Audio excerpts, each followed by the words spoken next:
Fine സബറ അലാ ദാലിക, നാലെണ്ണത്തിലും സഹനം ശീലിച്ചാൽ, ക്ഷമ പാലിച്ചാൽ, ജഅലഹുല്ലാഹു ഇമാമൻ യുഖ്തദാ ബിഹി, പിന്തുടരപ്പെടാൻ പറ്റുന്ന വലിയൊരു നേതൃത്വമാക്കി അല്ലാഹു ആ പണ്ഡിതനെ നിശ്ചയിക്കും. ആളുകൾക്ക് അനുധാവനം ചെയ്യപ്പെടാൻ പറ്റുന്ന വലിയൊരു മാതൃകാ പുരുഷനാക്കും. ഈ പരീക്ഷണങ്ങളൊക്കെ തരണം ചെയ്ത് എത്രയെത്ര മഹാന്മാര് ഉന്നതങ്ങളിൽ നിന്ന് ഉന്നതങ്ങളിലേക്ക് ഉയർന്നിട്ടുണ്ട് സഹോദരങ്ങളെ. അപ്പോ മറ്റുള്ളവരോട് കാണിക്കേണ്ട ക്ഷമാപൂർവമുള്ള വിഷയം അതാണ്. വസ്വാബിറൂ, ക്ഷമ പാലിക്കണേ, മറ്റുള്ളവരോട് ക്ഷമയോടെ വർത്തിക്കണേ.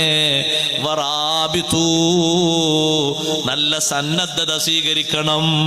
ഈ ക്ഷമ സ്വന്തത്തിൽ കൊണ്ട് നടക്കാനും മറ്റുള്ളവരോട് ക്ഷമ പാലിക്കാനും സ്വന്തം ശരീരത്തെ ഒന്ന് പിടിച്ചിരുത്താനുള്ള കഴിവില്ലേ, ആ കഴിവ് വേണം. അതാണ് റാബിത്തു.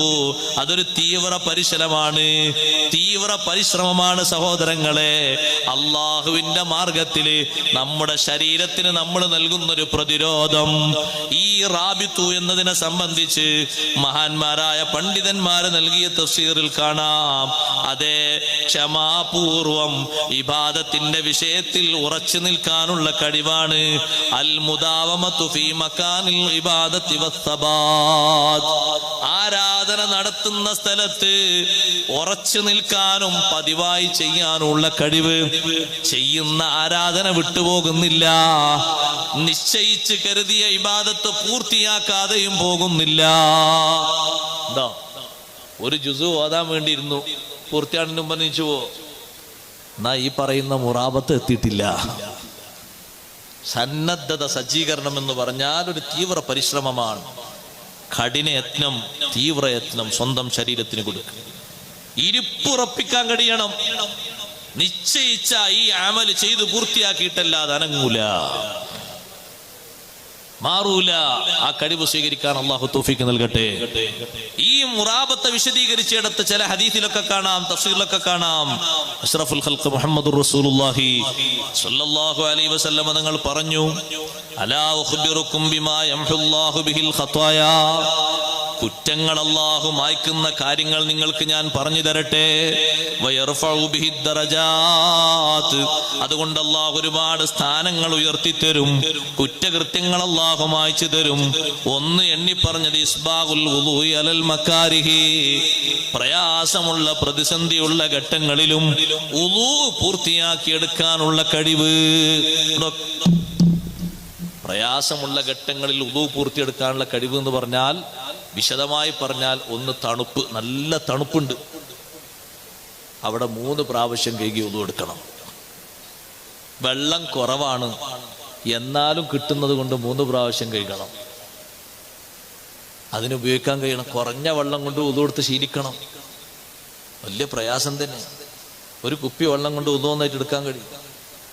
സാധാരണ ഒരു ബക്കറ്റ് വെള്ളം കൊണ്ടാണ് വുളൂ എടുക്കല്, ഒരു കുപ്പി വെള്ളം കൊണ്ട് വുളൂ എടുക്കണം. അത്രേ വെള്ളം കിട്ടാനുള്ളൂ. ആ എടുക്കുന്ന വുളൂ 3 പ്രാവശ്യം എടുക്കണം, 3 പ്രാവശ്യം കഴുകണം, കഴുകി ശീലിക്കണം. മറ്റൊന്ന് പ്രയാസമുള്ള നേരമാണ്, പക്ഷെ പൂർത്തിയാക്കി എടുക്കണം. ജമാഅത്ത് തുടങ്ങിയിട്ടുണ്ട്, വുളൂവിന്റെ അവലുള്ള ദിക്റും ആഖിറിലെ ദിക്റൊക്കെ കഴിയുമ്പോഴേക്ക് വലിയ പ്രയാസമാണല്ലോ. ഒക്കെ ചെല്ലണം, ചൊല്ലിയിട്ട് നിസ്കരിക്കാൻ അങ്ങോട്ട് കയറണം. ജമാഅത്തും കൂടി കിട്ടൂല, ഒരൊറ്റ ജമാഅത്തിന്റെ ഒരു ചെറിയ വകുപ്പും കൂടി കിട്ടൂല എന്ന് കാണുമ്പോ നീ വേണമെങ്കിൽ ആ ഫർദിലൊക്കെ ചുരുക്കിയിട്ട് ജമാഅത്തിന് പോയി പങ്കെടുത്തോ. സുന്നത്തായ നിലക്കൊരു ചുരുക്കം അവിടെ തുടങ്ങിയിട്ടുള്ളൂ, ഇക്കാമത്ത് കൊടുത്ത് തുടങ്ങിയിട്ടേ ഉള്ളൂ. റക്അത്ത് 1, 2, 3 ഉണ്ട് മഗ്‌രിബിന്. ഇനിയൊരു പക്ഷെ അത് കഴിഞ്ഞാൽ വേറെ ജമാഅത്ത് കിട്ടാൻ സാധ്യതയുണ്ട്.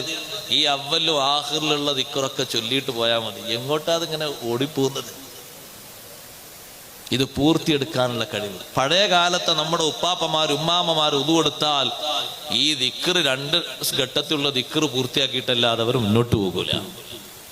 അവർക്ക് ആ സന്നദ്ധത, ദീനിന്റെ വിഷയത്തിൽ ശരീരത്തെ പിടിച്ചിരുത്താനുള്ള കഴിവ് നല്ലോണം ഉണ്ടായിരുന്നു. അത് നല്ലോണം വേണം. രണ്ടാമത്തെ വിഷയം തീരെയില്ല. ഒരു നിസ്കാരം കഴിഞ്ഞിട്ട് മറ്റൊരു നിസ്കാരത്തെ കാത്തിരിക്കുന്നൊരു കാത്തിരിപ്പ്. മഗ്രിബ് കഴിഞ്ഞാൽ പഴയ കാലത്ത് ഇശാവും കഴിഞ്ഞ് പള്ളിയിൽ നിന്ന് പോകുന്ന ഒരുപാട് ആളുകളെ കാണാമായിരുന്നു. മഗ്രിബിന് വന്നതല്ലേ, ഇനിയിപ്പോ ആകെ അരമണിക്കൂർ 3/4 മണിക്കൂറേ ഉള്ളൂ, ഇശാ ബാങ്ക് കൊടുക്കാൻ കുറച്ചൊന്ന് ഓതട്ടെ. പതിവായി ഓതുന്ന ചൊല്ലുന്ന കുറെ ഔറാദുകളുണ്ട്, അതും ചൊല്ലിയിട്ട് ഇശായിന്റെ ബാങ്കങ്ങ് കൊടുത്ത് നിസ്കാരം കഴിഞ്ഞിട്ട് പോകാം. ഒരു നിസ്കാരം കഴിഞ്ഞിട്ട് മറ്റൊരു നിസ്കാരത്തെയും കാത്തിരിക്കുന്ന സ്വഭാവം, അതും വലിയൊരു സന്നദ്ധതയാണ്. മഗ്രിബ് നിസ്കാരം കഴിഞ്ഞിട്ട് സമയവും ഒഴിവും കഴിവൊക്കെ ഉണ്ടെങ്കിൽ, ഉമ്മമാരെ, മറ്റു തിരക്കുകളും കാര്യങ്ങളൊന്നും ഇല്ലെങ്കിൽ ഇശായിന്റെ നിസ്കാരം വരെ കാത്തിരിക്കുന്നത് വല്ലാത്ത ശ്രേഷ്ഠതയുള്ളൊരു അമലാണ്. ബാക്കി കുറെ കാര്യങ്ങൾ അവിടെ ചെയ്തു തീർക്കാനുണ്ടെങ്കിൽ നിസ്കാരക്കുപ്പായം ഇട്ട് നിങ്ങൾ അങ്ങനെ ഇരിക്കണ്ട. ദിക്റും ദുആവും കഴിഞ്ഞ് ആ കർമ്മങ്ങളിലേക്ക് നീങ്ങിക്കോളൂ. അത് മുടങ്ങിപ്പോകാൻ പാടില്ല. മൂന്നാമത്തത് കസ്റത്തുൽ ഖുതാ ഇലൽ മസാജിദി, പള്ളികളിലേക്കുള്ള കാലടിപ്പാടുകൾ അധികരിപ്പിക്കുക. പള്ളികളിലേക്ക് നോക്ക് നിങ്ങൾ, സൗകര്യങ്ങളും സംവിധാനങ്ങളും കൂടി വന്നു. എത്ര പള്ളികളുണ്ട് 1 കിലോമീറ്ററിനുള്ളില്, പക്ഷേ ചവിട്ടടികൾ ഇന്ന് കുറവാണ്. ചവിട്ടടി വെച്ചു പോയാൽ ഒരുപാട് ഗുണങ്ങൾ കിട്ടാനുണ്ട്. സുബ്ഹിക്ക് എല്ലാവർക്കും കഴിയും, ഇശായിന് കഴിയുന്നവരുണ്ട്, മഗ്രിബിനും ഒക്കെ കഴിയുന്നവരുണ്ട്. ആ പള്ളിയിലേക്കുള്ള നടത്തം അധികരിപ്പിക്കൽ. 3 പറഞ്ഞിട്ട് നബി സല്ലല്ലാഹു അലൈഹി വസല്ലം പറഞ്ഞു, ഫദാലികുമുർ റിബാത്ത്, ഫദാലികുമുർ റിബാത്ത്, ഫദാലികുമുർ റിബാത്ത്. ഈ 3 കാര്യങ്ങളുമാണ് റിബാത്ത്. റിബാത്ത് സന്നദ്ധത, അതുപോലെ തന്നെ സജീവത എന്നതുകൊണ്ടൊക്കെ ഉദ്ദേശിക്കുന്നത്. ആള് സജീവത ഉള്ള ആളാണെങ്കിൽ അയാളിൽ കുറച്ച് കാണാൻ പറ്റിയ അടയാളങ്ങളാണ് ഇതൊക്കെ.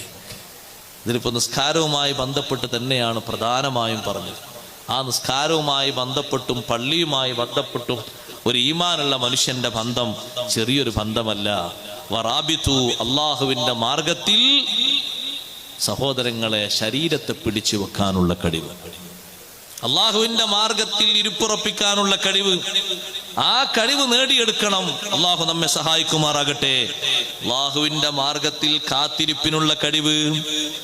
നിങ്ങൾ നോക്ക്, അള്ളാഹുവിന്റെ മാർഗത്തിൽ കാത്തിരിപ്പ് എന്ന് പറഞ്ഞാൽ ഇതുകൊണ്ട് മാത്രം തീരുന്നില്ല. ഒരു വാച്ച്മാനെ സംബന്ധിച്ചിടത്തോളം അയാൾ അള്ളാഹുവിന്റെ മാർഗത്തിലാണ് ഈ കാവൽ നിൽക്കുന്നത്. രാവും പകലും ഒരു സ്ഥാപനത്തിന് വേണ്ടി കാവൽ നിൽക്കുന്ന വാച്ച്മാനെ കണ്ടിട്ടില്ലേ? അള്ളാഹുവിന്റെ മാർഗത്തിൽ ദീനിന് വേണ്ടിയുള്ള ഒരു കാത്തിരിപ്പാണ്. ഇൽമ കിട്ടാൻ വേണ്ടി മുത്തഅല്ലിമീങ്ങൾ കാത്തിരിക്കുന്ന കാത്തിരിപ്പ്, അതെ, ഉസ്താദ് വരുന്ന സമയം വരെ കാത്തിരിപ്പ്, ജമാഅത്ത് നിസ്കാരത്തിന് വേണ്ടിയുള്ള കാത്തിരിപ്പ്, ബാങ്ക് കൊടുക്കുന്നതിന്റെ മുമ്പ് തന്നെ വുളു എടുത്തിട്ട് നിസ്കരിക്കാൻ വേണ്ടിയുള്ള കാത്തിരിപ്പ്. എന്തെല്ലാം കാത്തിരിപ്പുകൾ അള്ളാഹുവിന്റെ മാർഗത്തിലുണ്ട്. അതെല്ലാം റാബിതൂ, നിങ്ങൾ നിങ്ങളെ ശരീരത്തെ അള്ളാഹുവിന്റെ മാർഗത്തിൽ കുത്തിരിപ്പ് നടത്തണം. മൻ റാബത യൗമൻ വലൈലതൻ ഫീ സബീലില്ലാഹ്, ഒരു രാവും പകലും അള്ളാഹുവിന്റെ മാർഗത്തിൽ ഒന്ന് കാത്തിരിപ്പിന് നമ്മുടെ ശരീരത്തെ വിനിയോഗിച്ചാൽ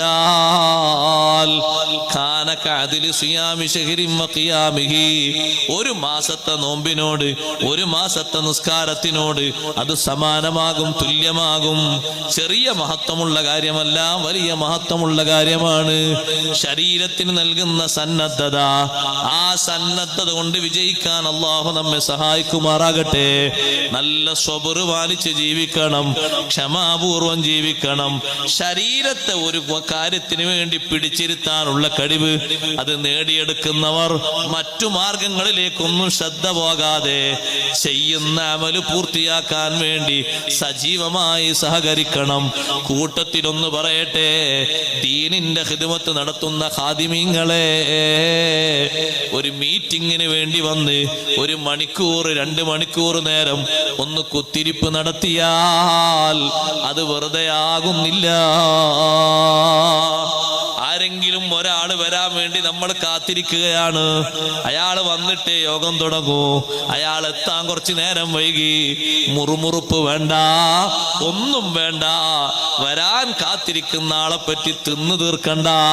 അള്ളാഹുവിന്റെ മാർഗത്തിലല്ലേ വന്നിരിക്കുന്നത്. ക്ഷമാപൂർവം ശരീരത്തെ തടഞ്ഞിരുത്തിക്കോളൂ. അയാൾ എന്തെങ്കിലും